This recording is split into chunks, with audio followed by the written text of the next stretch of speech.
Guan Luo Yin is a mystical folk practice or a form of wushu. Wushu is translated to witchcraft, shamanism, or shamanistic witchcraft, as practiced in Taoist occultism and or East Asian folk religions. Guan means to visit, to observe, to see. Luo means to descend down into, and Yin is a reference to Yingjian, the realm of Yin, or the underworld, yin yang, yin and yang, Yin. What is Wu shamanism? I covered this in a previous video, which I will link in the video description box. As for Yingjian, the underworld, the concept was first introduced in the video on Taoist spirit maps, which I will also link in the description box. I really wish I could show, not tell, and provide lots of great video footage of this practice to show you what it looks like, how it's done. But there are several challenges to that, as I'm sure you can imagine. The personal accounts of the practice are a little bit too personal to be broadcasting. And to be honest, I'm not even quite sure why any footage of the practice exists on the internet. Whether you can film and broadcast someone's descent into the underworld is a point of contention. At the very least, it's controversial. From an occult spiritual perspective, you can call it superstition. There is this belief that the electromagnetic wave frequencies of video cameras can obstruct or tamper with whatever brainwave frequencies or spirit things are happening when this type of mystical practice takes place. And another reason it is frowned upon to video broadcast these types of experiences, which I'm thinking we as a modern audience might be able to relate to quite well, is it's a little like filming an intimate psychiatrist and patient therapy session. You'll find Wu shamans who would really frown upon broadcasting, publicizing someone's experience with this practice. And I'm not saying that shamanic underworld journeying is therapy or equating the two. I'm just saying there is some comparative value here. So all that was to say, I regret I won't be able to add entertaining and instructive B-roll footage that demonstrates what Guan Luo Yin looks like. You know how here in the West, you'll often find psychic mediums who say they can communicate with your dead grandma or heck long deceased ancestor on your behalf. Guan Luo Yin is when a priest or priestess guides you on a spirit journey into the underworld where you yourself will be able to meet and communicate with your dead grandma or long deceased ancestor. Often the practice of this descent into the underworld is one of descending into your ancestral lands on the other side. So just as you have a homeland and ancestral land here in the physical world, you have an equivalent ancestral land or homeland in the spirit realm. And so this practice, Guan Luo Yin, is about visiting that site. What's so interesting to me about this descent into the underworld experience is that it centers the lay individual and centers your eyewitness experience. I'll start with an overview walking you through the process. The practice is typically conducted in front of an altar dedicated to a patron god or goddess of either the underworld or of Wushu, a patron god or goddess of the occult and mystical practices. This is going to be Di Zang Wang Pusa, the Lady of the Nine Heavens, 九天玄女, Xi Wangmu, Empress Mother of the West, Neza, or Lady Ling Sui. She forms a triple goddess of the underworld alongside her two immortal sisters, Lin Zhounyang and Li Sanyang. Guan Yin, Guan Yin Pusa, not exactly a goddess of the underworld, but she's often invoked, believe it or not. Random sidebar. I think Guan Yin just gets such a reputation for being too nice that I feel like she gets called on for help in almost every situation. She's like no longer a bodhisattva of, and then there's like some defined scope or domain of powers that's granted to her. Oh no, you name it, Asian practitioners actively call on Guan Yin to help with whatever you've just named. Natural disasters, Guan Yin. Love, romance, babies, Guan Yin. Death and dying, prisoners, prosperity magic, Guan Yin. Traditional marriage, Guan Yin. Trans rights activism, Guan Yin. Like the underworld, Guan Yin. Now, as it is with the nature of ritual, there isn't one fixed, immutable, orthodox way of doing this type of practice. Every lineage, every different temple, each and every individual priest or priestess will have their own specific and unique way of guiding people on this descent into the underworld. There are, however, some core common denominators that speak to some basic universal techniques. So let's talk about some of those core common denominators. We already talked about one, invoking a patron, protection, god or goddess. In other words, you start by inviting the presence of a deity who will safeguard the journey, watch over you protectively. And what's better than conducting that journey in front of that protection god's altar or temple? If you're taking notes right now, put that down as number one, invoking the protection and oversight of a patron god or goddess to watch over and safeguard your journey. How you want to go about doing that exactly is a matter of personal art and religious expression. In addition to making sure the venue is in front of an altar or inside a temple of the patron god or goddess, typically food talismans are used. You're going to tuck food talismans underneath your bare feet while you are seated for the journey, and perhaps holding food talismans in your two hands, or they're going to be tucked over your eyes and then have a blindfold over the two tucked talismans over your eyes during the journey. We'll get to the blindfold later. There's usually a formal invocation to invite and call in that protection god. You basically explain to the god through invocation or prayer what you're planning on doing, why you're doing it, and who you are. Everyone present should formally and politely introduce themselves. It's just good etiquette. And then you make your formal request. Please safeguard and protect us on our descent and journey into the underworld. The second point would be consecration. How far and detailed you take the measure of consecration and spiritual purification is up to you. I personally will take it pretty far. Whether you're talking about avoiding illness in the physical world in terms of your physical health, or we're talking about the spiritual world, is there anything more important than hygiene and sanitation? I don't think I have ever seen or heard of any practice of wushu that did not involve incense. Incense itself is, well, if you make incense the traditional way, it's a very expensive and precious thing. So burning incense itself is a sacred offering to the divine. We conceptualize the smoke from that incense as the divine being present and accepting your gift offering of that precious incense. And then that smoke is the divine's blessing. And so the smoke consecrates whatever it comes in touch with. One common consecration practice you'll see is a bundle of incense paper with talismanic sigils drawn on them, usually in red ink, and you burn that bundle of incense paper. You then use the smoke from the burning bundle to consecrate the space, the individual is about to go on the journey, the seat they will be sitting on, their blindfolds, everything gets consecrated. Consecrated water from a consecrated bowl that you sprinkle along the perimeter is another way of consecrating the space before you begin the underworld descent. I was looking for handcrafted talismans to show you, but I can't find any within arm's reach. Sorry, I did try. Usually I have them in bundles. I don't know where they all went. I think I have a guess where they all went. Little ones have been in my drawers. During the Guan Luo Yin process, you're going to be blindfolded with a red scarf.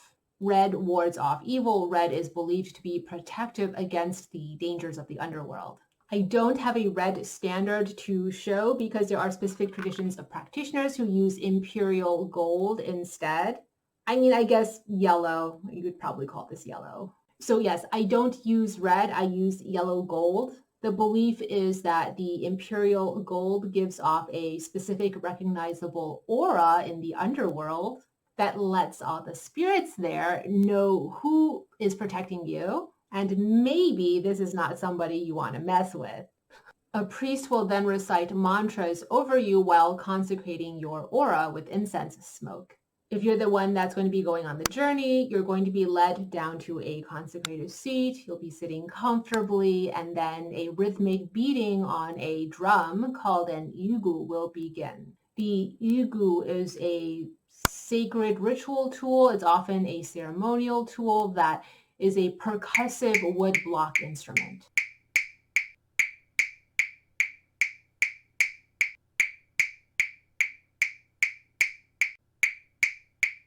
Your priest or guide or the priest's assistant will then be beating the drum while reciting mantras and recitations that are intended to guide your consciousness down a descent. Your astral spirit is the part of you that goes on the descent through your mind's consciousness change, and then you will cross over into the underworld through your astral spirit. I don't know if you prefer the term path working or guided astral journeying. I leave that up to you. I'm not going to quibble over vocabulary, but basically your guide, this priest or priestess, will describe to you what you will be seeing. You will be envisioning based on the narration of your priest or priestess.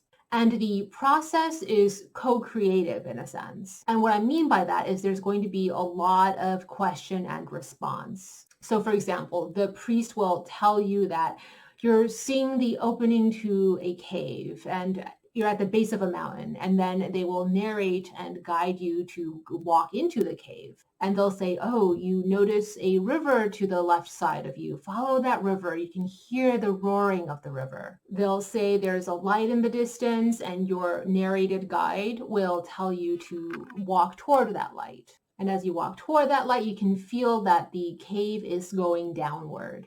And then perhaps the guide will say you now emerge onto the other side of the cave and surprisingly find that you are surrounded by a flood of light. And then as the light clears, finally you can see.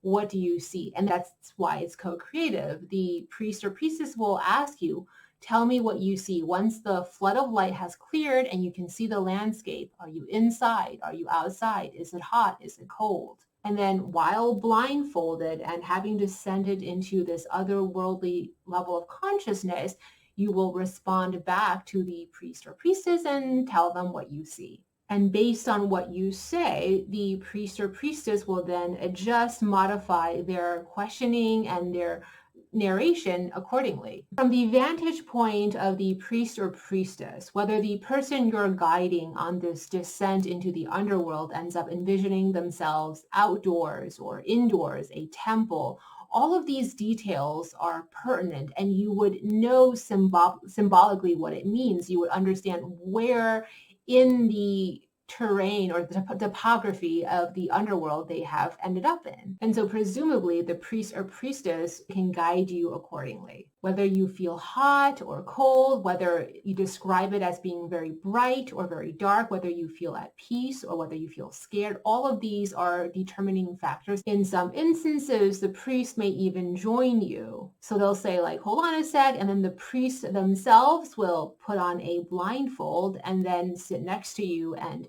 enter the journey along with you and come and find wherever you are. I don't know why I keep using the masculine priest. We can definitely say priestess. So the priestess will get a chair or take a seat on the consecrated bench next to you. And then usually an assistant will take over the drumming of the fish drum and some of that chanting in the background. And then the priestess will join you where you are. And so now if you're really observing from a third-party vantage point, like a bird's eye view of what's happening, then now the priestess will be sitting right next to the individual on the journey. The priestess having gone on the descent themselves and is now where you are, and will be continuing the narrated guide, the narrated experience, path-working astral journey, however you want to characterize it, alongside with you. And presumably they are there with you in real time. Which is all to say, I would like to reiterate that there's really no one set way to go about doing this. A really skilled priestess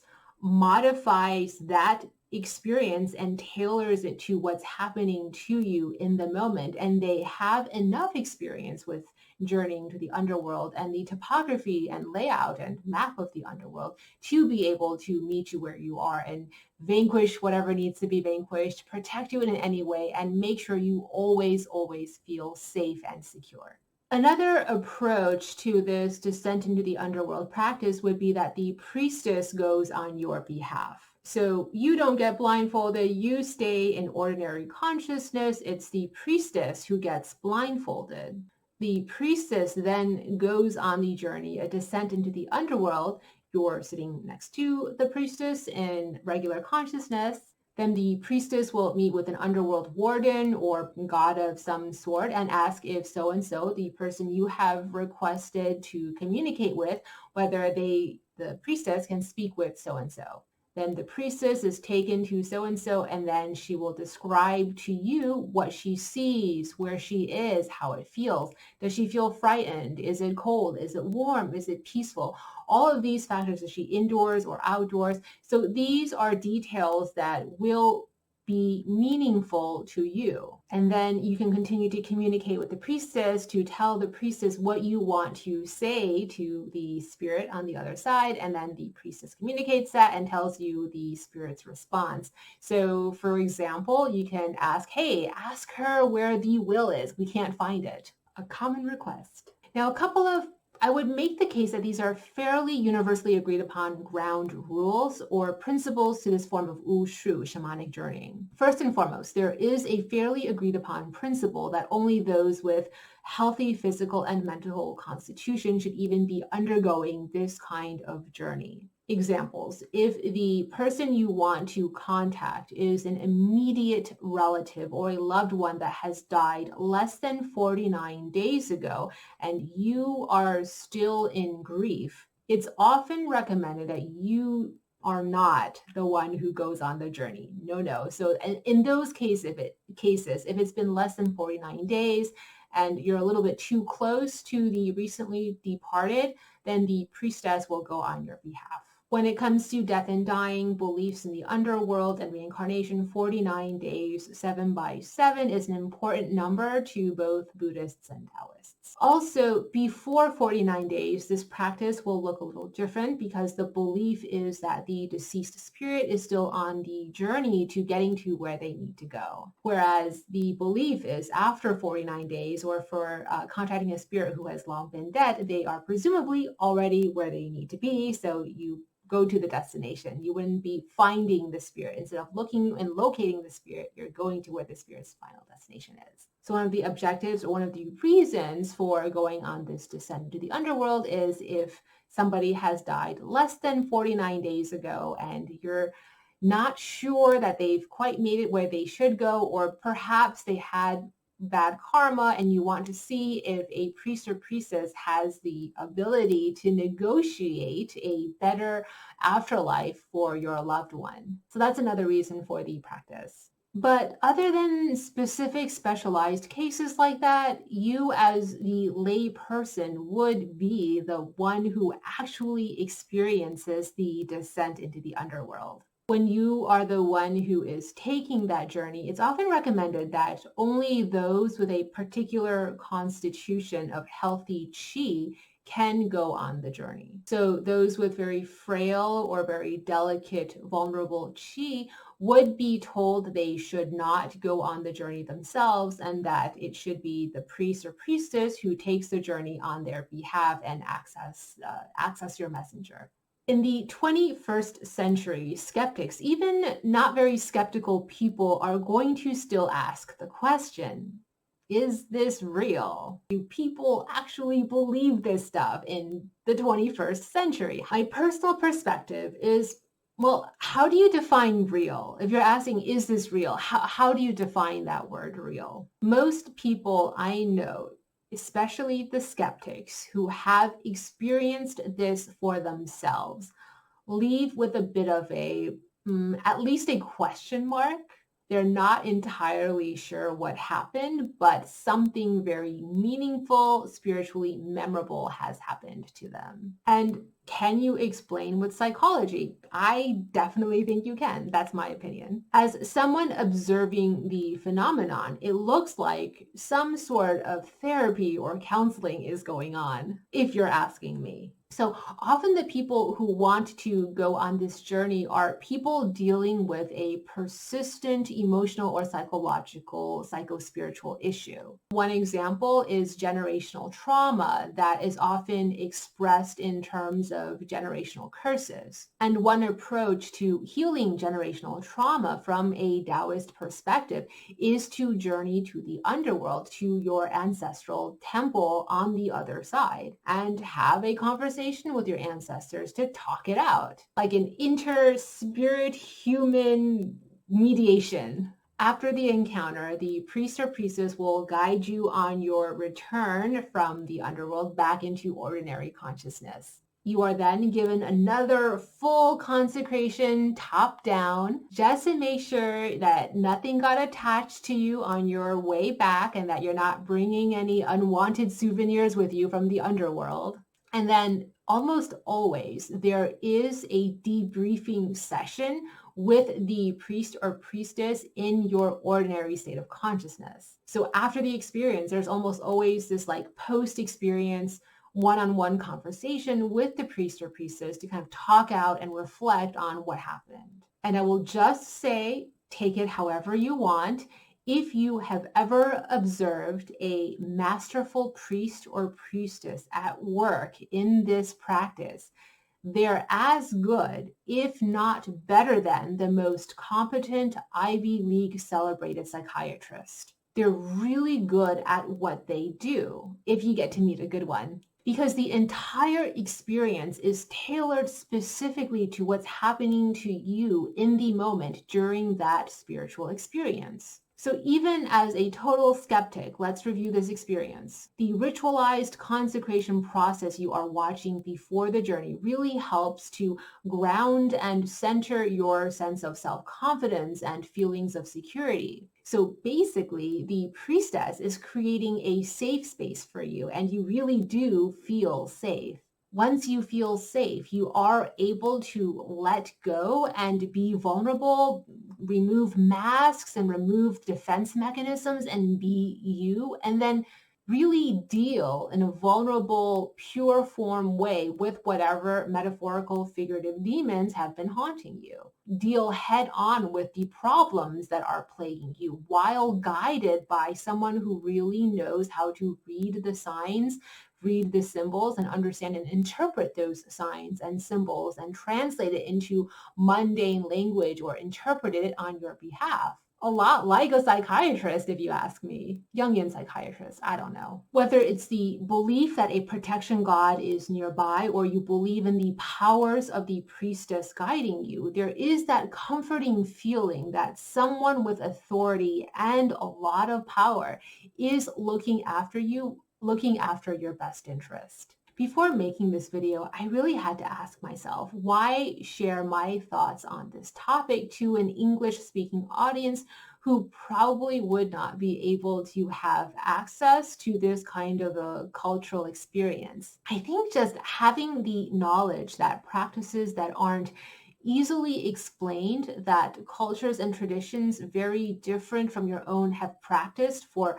thousands of years, that rival the level of healing and therapy we think of as only available through modern psychology, does tend to give us pause and open our minds to the greater pool of opportunities for healing that could be availed to us. So it kind of broadens an otherwise narrow way of thinking when it comes to healing modalities. And so that's why I wanted to share this particular cultural practice. I don't think modern psychology has, how do I want to put this? I don't think modern psychology has all the answers yet. I did find some footage to show you on YouTube of all places.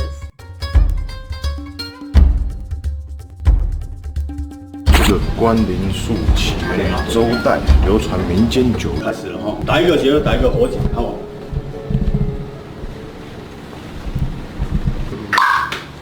破叶先出，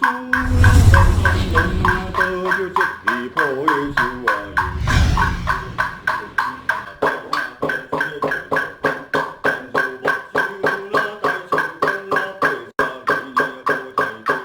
你的符什么时候出鞘呢？你绑上这条红色布带，里面有一张符令，透过这个符令呢，让那个符出鞘。那你现在站在客厅哪里？门口看不准，你一拍看，觉得你的沙发有没有灰尘？没有。那你四周的墙壁，它是白色墙壁、红色砖墙或木墙？有装修过。这是什么？贴壁纸？好像是记壁纸吧。哦，什么颜色的壁纸？它不算颜色，是有很多图案。觉得你的客厅亮还是不亮？自然光，黄色。我们元神宫一定要是亮到像日光灯的亮，或是白天的亮，都是有黄色的光源。家属填上亲人生前的姓名、地址，但这可不像邮差送信这么简单，还要在焚香。距离开始前还有15分钟，宫庙执事人员摆放木椅，将木椅的4只脚放着挂钉。我们里面是用这一条，每一个人坐过，无清，所以大家笑较正哦。那边都坐啊，大家会较顺利。来，咱要坐人一位好不？香菇有香菇，有平安符。香菇有平安符，平安符有佛珠拢甲摕起来好不？脱掉鞋袜，晚间7点半，仪式正式开始。盆骨的摇去摇把紧，顺其自然，莫刻意你咱硬甲动，硬甲动。即马看到蜡烛，蜡烛是有较光哦。左边，你的左边有没有水缸？前期也蜡烧嘞，水几分嘛？济公师傅找到亡者，并且带来庙前，一阵对话后，就这么1秒钟的时间，亡者的魂魄上升了。你唔跟我嘛，不要理我。我拢无够一下的，来，我来叫一个。很容易被诱发进入这样的状态。这些幻觉，它是属于的4幻。So there you have it, some footage of how Guan Luo Yin looks, found on YouTube of all places.